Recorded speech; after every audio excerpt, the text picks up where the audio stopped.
Bonjour, c'est Ursule encore. Alors, on est le 13 décembre 2023. Alors, je viens sur la trompette aujourd'hui encore et je viens proclamer le retour de notre Seigneur Jésus-Christ. Amen, alléluia, sont tous bénis, sont remplis de sa joie. Amen. Alors, je viens apporter un autre message que j'ai reçu aujourd'hui. Alors, c'est l'épi de maïs dénudé. Amen. L'épi de maïs dénudé. On est dans 2 Pierre 1, le verset 16. Ça dit, on va lire à 15. Mais j'aurai soin qu'après mon départ, vous puissiez toujours vous souvenir de ces choses. Amen. Vous puissiez toujours vous souvenir de ces choses. Ce n'est pas en effet en suivant des fables habilement conçues que nous vous avons fait connaître la puissance et l'avènement de notre Seigneur Jésus-Christ. Mais c'est comme ayant vu sa majesté de nos propres yeux. Car il a reçu de Dieu le Père honneur et gloire, quand la gloire magnifique lui fit entendre une voix qui disait « Celui-ci est mon fils bien-aimé, en qui j'ai mis toute mon affection. » Et nous avons entendu cette voix venant du ciel lorsque nous étions avec lui sur la sainte montagne.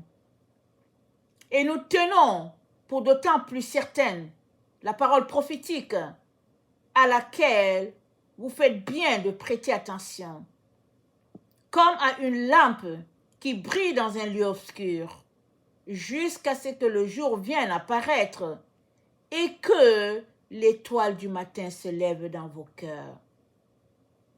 Sachant tout d'abord vous-même qu'aucune prophétie de l'Écriture ne peut être un objet d'interprétation particulière, car ce n'est pas par une volonté d'homme qu'une prophétie a jamais été apportée, mais c'est poussé par le Saint-Esprit que des hommes ont parlé de la part de Dieu.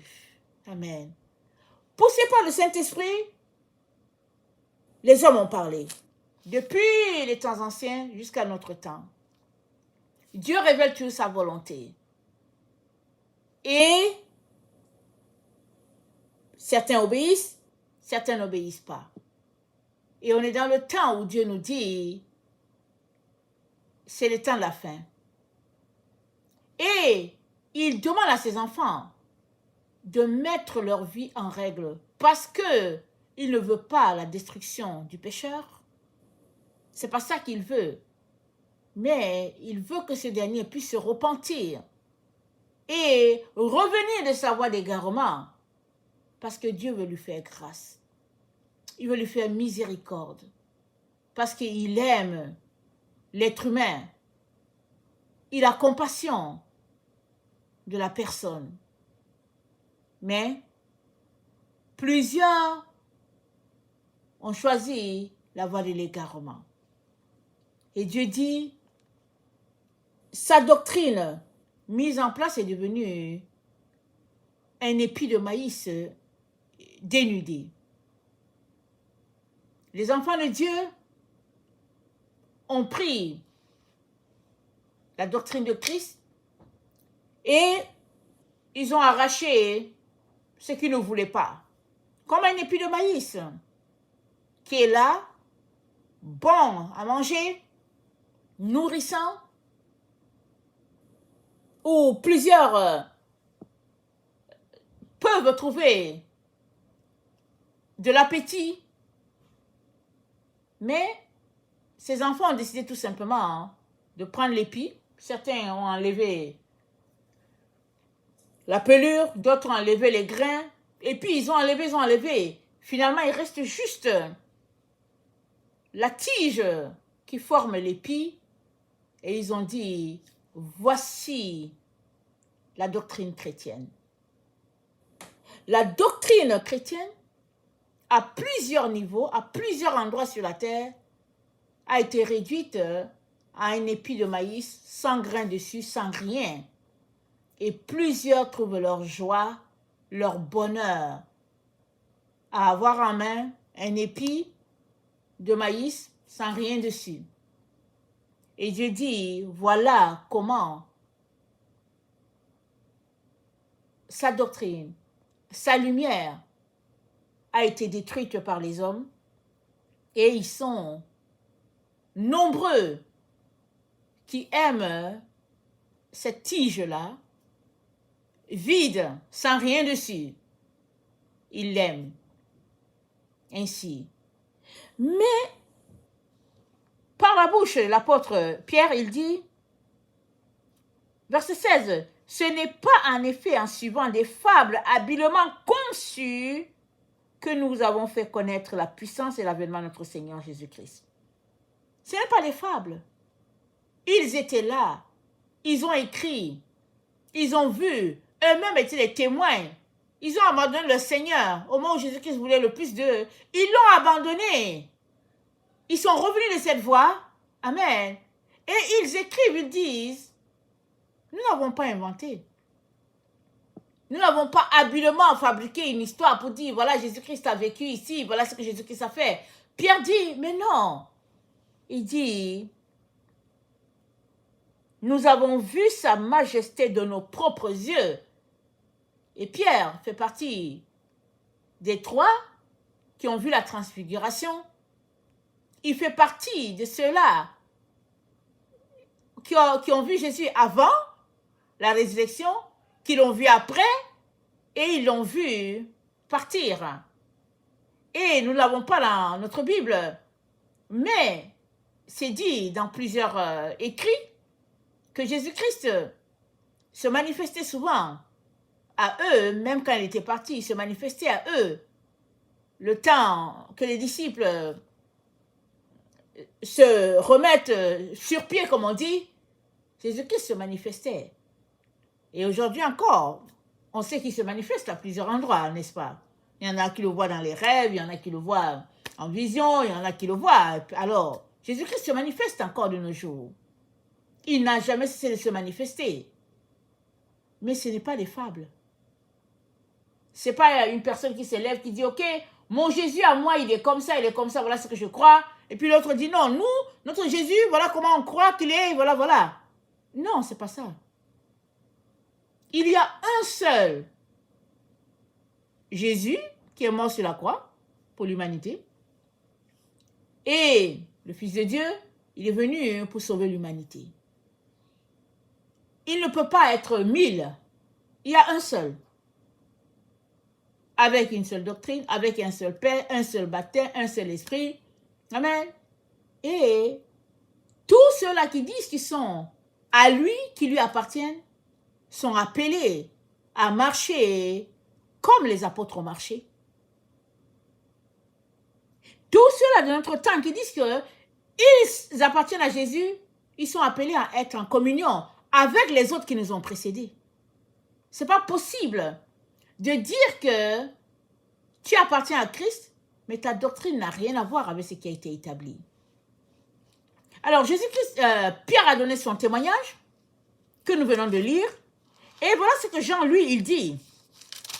Dans la première épître de Jean, Jean dit, dans le verset 2, « Car la vie a été manifestée, et nous l'avons vue, et nous lui rendons témoignage, et nous vous annonçons la vie éternelle qui était auprès de Dieu et qui nous a été manifestée. Ce que nous avons vu et entendu, nous vous l'annonçons à vous aussi, afin que vous aussi, vous soyez en communion avec nous. Or, notre communion est avec le Père et avec le Fils Jésus. » Jean nous dit qu'il aimerait qu'on soit en communion avec eux. Eux, ils sont déjà en communion avec le Père. Et puis le Fils, ils sont en communion. Nous sommes appelés à être en communion avec eux. Mais tu ne peux être en communion avec ceux-là qui sont de l'autre côté que si tu as la doctrine telle que Dieu a établie, en train de pratiquer ce que Dieu attend de toi. Tu ne peux pas avoir une doctrine en main qui n'a rien à voir avec Dieu et prétendre faire partie de la maison de Dieu. Ce n'est pas possible. Et Jean nous dit, dans 1 Jean 2, au verset 4, Jean nous dit, « Celui qui dit, je l'ai connu, et qui ne garde pas ses commandements, est un menteur, et la vérité n'est point en lui. Mais celui qui garde sa parole, l'amour de Dieu est véritablement parfait en lui. Par là, nous savons que nous sommes en lui. Celui qui dit qu'il demeure en lui doit marcher aussi comme il a marché lui-même. » Nous devons marcher comme Jésus a marché, dans l'humilité, dans l'obéissance au Père, dans la soumission, dans l'étude de la parole, les Écritures, parce que les pharisiens ont dit, mais comment connaît-il les Écritures, lui qui n'a pas étudié? Parce que Jésus-Christ n'est pas allé dans leur école à eux. Il n'est pas allé dans l'école des pharisiens, des sadduciens, non. Jésus-Christ a étudié la parole de Dieu. Il a marché sur cette terre, il a étudié la parole de Dieu. Toi aussi, tu peux étudier la parole de Dieu. Tu n'as pas besoin d'aller dans une école biblique. Tu n'as pas besoin d'aller te faire infecter par la doctrine des hommes. Tu as ta Bible. Tu t'assois chez toi. Tu lis la Bible. Tu appelles le Saint-Esprit. Tu seras enseigné. Le problème réside au fait que nous lisons souvent la Bible pour ceux qui lisent et nous voulons l'adapter à notre compréhension ou bien à notre religion ou bien à notre tradition. Nous adaptons la Bible. Nous refutons ce que Dieu dit. Nous refusons, nous rejetons en bloc ce qu'il dit, on ne veut pas. Et puis, après on dit, mais ça ne marche pas. Et après, on dit, bon, voilà, chez nous, c'est comme ça. Eux autres, ils sont comme ça, mais chez nous, nous sommes comme ça. Mais, si nous lisons les témoignages de Pierre et les témoignages de Jean, nous voyons bien qu'il n'y a pas eux autres et puis nous. Nous sommes en communion avec eux ou bien nous ne sommes pas en communion avec eux. Amen. Nous sommes en communion avec les apôtres ou bien nous ne sommes pas en communion avec les apôtres. Voilà pourquoi, lors de la transfiguration,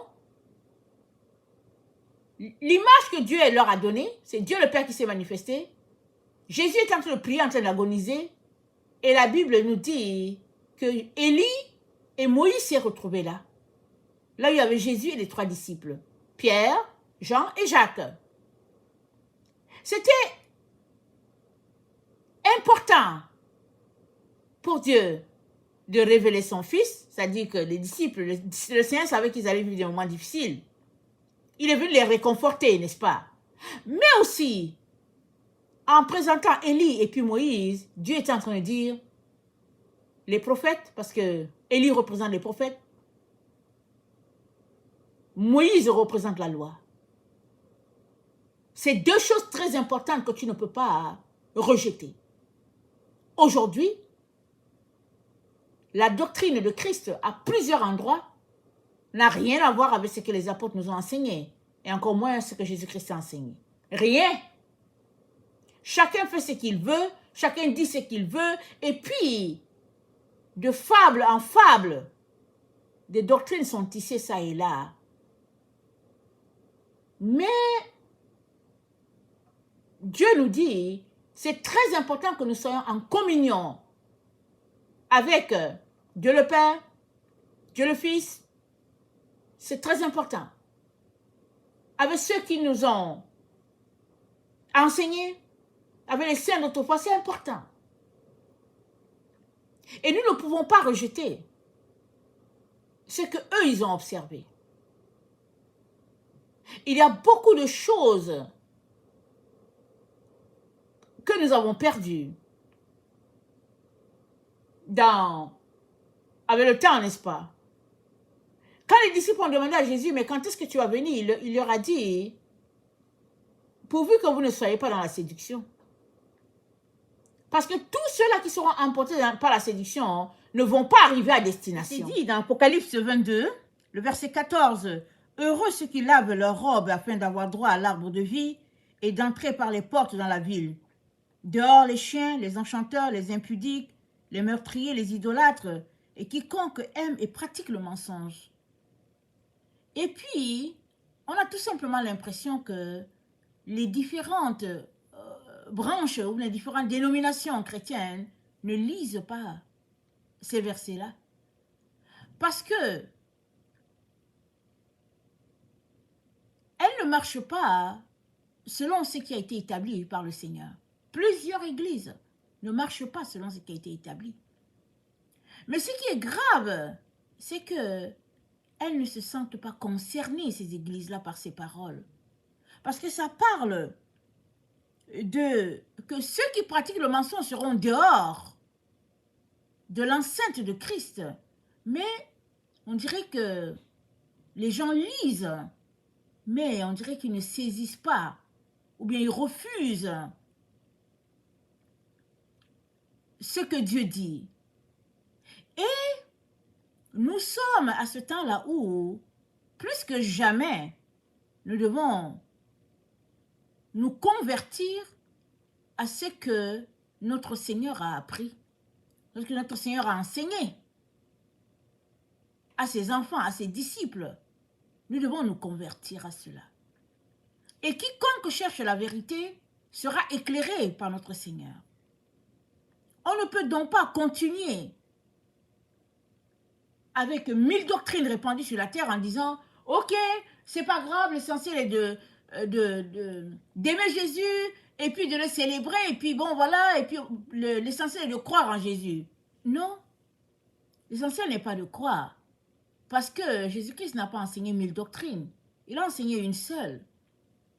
Et les disciples l'ont perpétuée. Ils l'ont enseigné. Oui, des êtres mal intentionnés ont détourné la vérité, ont caché la vérité. Et même au sein de l'Église catholique où la vérité repose, il y a plusieurs là-dedans qui, au fait, s'égarent ou bien se sont égarés. Mais il est important de savoir que c'est chaque personne qui doit s'assurer qu'elle est en train de marcher dans la vérité. Parce que l'autre ne va pas te sauver. La seule personne qui va te sauver, c'est celui-là qui est mort à la croix pour toi. Lui, il va te sauver. Il est mort pour te sauver.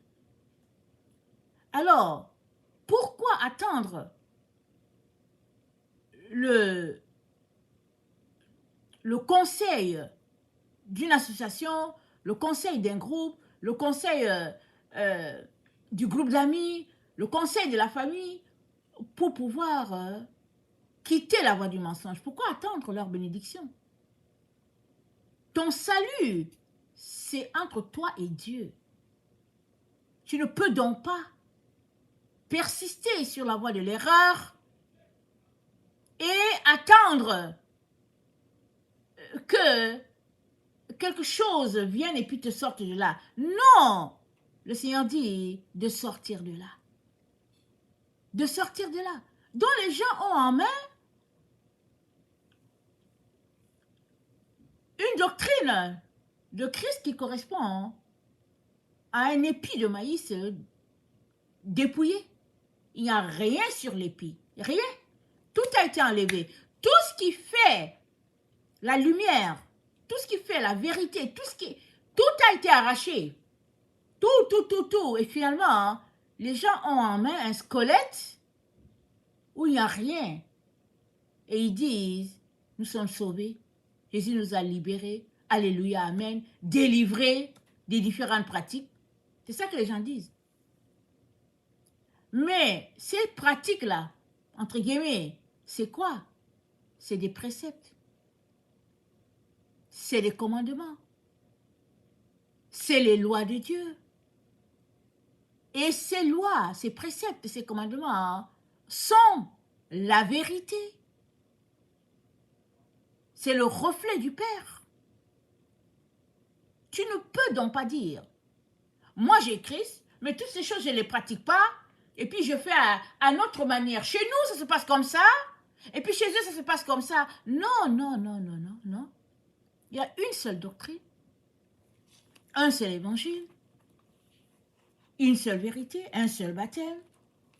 Et nous sommes appelés à nous conformer à ce qui a été établi et à venir devant le trône pleurer pour notre désobéissance, pour notre égarement, même si on ne comprend pas grand-chose. Commençons d'abord par demander pardon et Dieu va nous éclairer. Dans Éphésiens 2, voilà ce qui est dit. Attendez, c'est Éphésiens 4. Dans Éphésiens 4, c'est dit, je vous exhorte donc, moi, le prisonnier dans le Seigneur, à marcher d'une manière digne de la vocation qui vous a été adressée, en toute humilité et douceur, avec patience, vous supportant les uns les autres avec charité, vous efforçant de conserver l'unité de l'esprit par le lien de la paix. Il y a un seul corps, un seul esprit, comme aussi vous avez été appelés à une seule espérance par votre vocation. Il y a un seul Seigneur, une seule foi, un seul baptême, un seul Dieu et Père de tous, qui est au-dessus de tous et parmi tous et en tous. Donc, il y a un seul, il n'y a pas mille. Il est temps de laisser le squelette. Le squelette qui est identifié comme la voix de Christ, le squelette de l'épi, je veux dire, l'épi de maïs, vidé de tout substance, hein. Il est temps de jeter cela. Parce que c'est un épi qui n'a plus rien dessus. Parce que la vraie doctrine de Christ, c'est ça qui est la voie de la vérité. Et ça n'a pas été dépouillé. C'est rempli de toutes les bénédictions, de toutes les grâces. Dans Colossiens, je vais terminer avec ça. Dans Colossiens, c'est dit, Colossiens 1, le verset 15, c'est dit, il est l'image de Dieu invisible, le premier-né de toute la création, car en lui ont été créées toutes les choses qui sont dans les cieux et sur la terre, les visibles et les invisibles, trône, dignité, domination, autorité. Tout a été créé par lui et pour lui. Il est avant toute chose et toute chose subsiste en lui. Il est la tête du corps de l'Église. Il est le commencement, le premier-né d'entre les morts, avant d'être en tout le premier. Car Dieu a voulu que toute plénitude habite en lui. Donc tout est en Christ, tout, tout, tout, tout. Il n'y a rien qui ne soit pas en Christ. Et Christ ne nous a pas laissés dans l'ignorance, il nous a tout donné. Il nous revient d'aller chercher la vérité. Et quand nous entendons un message qui est contraire à ce que nous vivons ou bien à ce que nous connaissons, il est important de ne pas s'asseoir, mais d'aller chercher la vérité pour savoir si ce qu'on entend c'est vrai ou pas. Parce que seule la vérité va nous libérer. Et dans Éphésiens 4, je retourne au texte qu'on venait de lire, dans Éphésiens 4 au verset 22, c'est dit,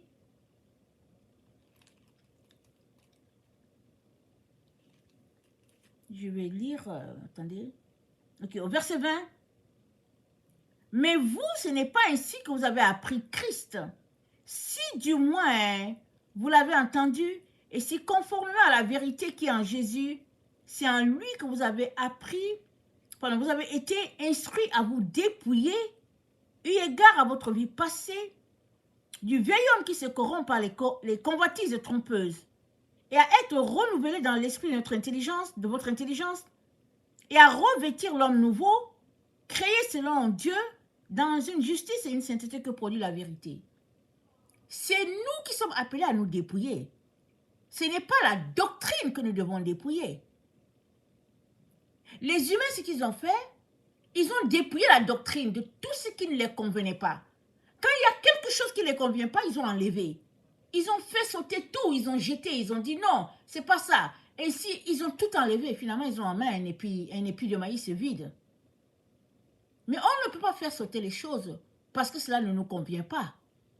C'est nous qui sommes appelés à nous dépouiller pour nous adapter à ce que Jésus-Christ a fait pour nous.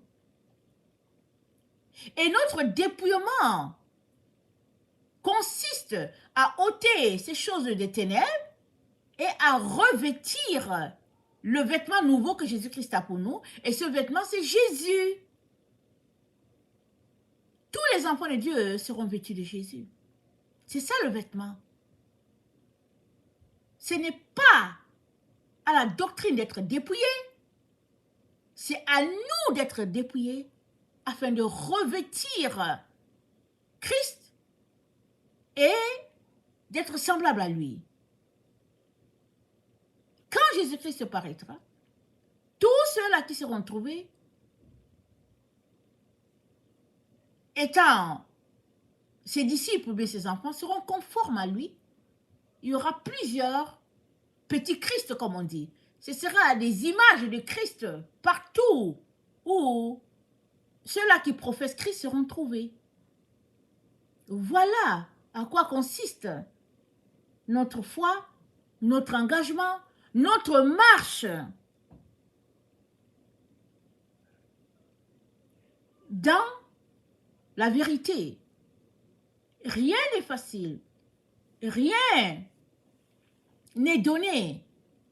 Rien. On a besoin de se sacrifier pour avoir ce qui est le meilleur, ce qui est le précieux. Et c'est Christ, amen, notre lumière, c'est Christ notre gloire. Que le Seigneur bénisse sa parole. Maranatha, Jésus revient. Amen, alléluia. Soyons tous bénis. Amen.